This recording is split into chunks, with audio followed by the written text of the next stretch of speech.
সবাইকে নমস্কার আদাব বন্ধুগণ। অনেক দিন থেকে আমার গরু বাছুরের ভিডিও করিনি, করার সময় পাইনি, এত ব্যস্ত দিন যায়। দেখেন আমাদের বাছুরগুলাকে এখানে বের করেছি। এটা আমার বকনা দোলা দোলা দোলা বাবা। এই দেখেন ওখানে আমাদের খড় নিয়ে এসে রাখছে, ওখানে দোলা দোলা। এবার লাল লাইট দিছি এখানে ঠান্ডার জন্য। এই যে লালু আর এখানে আছে, এইটা শুয়ে পড়েছে। লাল লাইট দেওয়া হয়েছিল না, এখন যে লাল লাইট দিয়ে দিলাম, কয়েল দুইটা দিয়ে দিয়েছি। দেন আমাদের ওই যে ওই লাল গাভীটা আমার লালুর মা, ও হলো কনসিভ করছে। পরীক্ষা 25 তারিখে একটু চেক করে নিয়েছি। ওই পাশের বাড়িতে ডাক্তার আসছিল, তখন আবার ডেকে নিয়ে আসছিলাম। তখন ওইটাও 2 মাস পার হয়ে গেল। লালটা কনসিভ করেছে, কালোটাও কনসিভ করেছে সৃষ্টিকর্তার কৃপায়। এটাকেও চেক করে নিয়েছি। এটা 3 মাস, পুরো 3 মাস হয়ে গেল।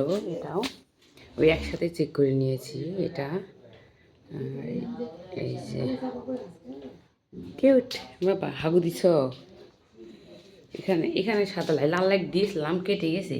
ওই আইপিএসের ফিউজ কেটে গেছে, সাথে লাল লাইটও কেটে গেছে। দিয়ে ওদিকে 2টা লাল লাইট দেওয়া আছে, ওই জন্য আর আপাতত এখানে দিইনি। একেবারে বড় বড় দুজন দেওয়া হয়নি। ওই যে আইপিএসের বারবার ফিউজ কেটে গেলেও মুশকিল হয়ে যায়, কারেন্ট চলে গেলে, ওই জন্য দিইনি। এই দেখেন আমার প্রেগনেন্ট লেডি, এইটা এগেরিনাসা লেডি। 2 সপ্তাহ করলাম, কালকে করছি। এই আর বিসিসি করছি, কালকে একবার করছি, তার 1 সপ্তাহ আগে একবার করছিলাম। আসলে এই যে বাবা, এর বাচ্চা দেওয়ার ডেট সম্ভবত ফেব্রুয়ারি মাসের 27-28 তারিখ আছে। এই আমার সাদা গাভিটার। আর এটা কালোটা বাবা। কি ঘুমানো লাগবে, ঘুমো দাও। আর এই লালি নিয়ে এসে ওরও হিটাসার কোনো নামগন্ধ নাই, এটা টুকু। আর এই দোলার কয়েকদিন আগে, এই 1 সপ্তাহ আগে এর একটুখানি ময়লা দেখতে পেলাম, এর একটুখানি। তো সেই জন্য আবার আমাদের ওই ঘুষ বলছে যে রেনাসল কৃমির ট্যাবলেট দিয়ে রেনাসল রেডি করলে হিটটা ভালো আসবে নাকি। তো বয়স পুরো 13 মাস হলো, 14 মাসে পড়লো। তো হলো সেই জন্য আমরা কালকে সকালে এলটিভেট দিয়েছি। একে 2টা দিয়েছি, লালটাকে 1টা দিয়েছি। ওই ষাঁড় বাছুরকেও হলো 2টা দিয়েছি।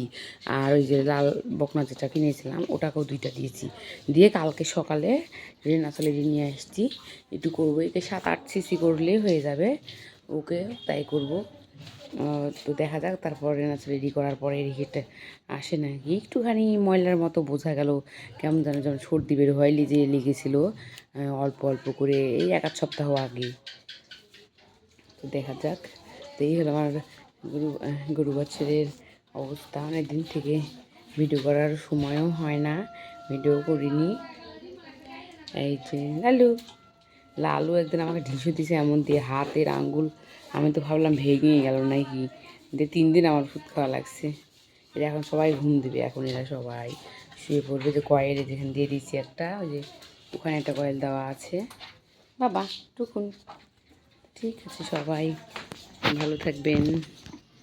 প্লিজ আমার চ্যানেলটা সাবস্ক্রাইব করবেন। আমার গাভী বাছুরদের জন্য একটু দোয়া আশীর্বাদ করবেন। আমার গাভীগুলো যেন ভালোভাবে বাচ্চা দেয়। আমার সাদা গাভীটা ওর জন্য ভালোভাবে বাচ্চা দেয়। দেখা যাক। এই যে মারামারি করছে ওরা দুজন। ঠিক আছে, বাই বাই। চুকু দিচ্ছে।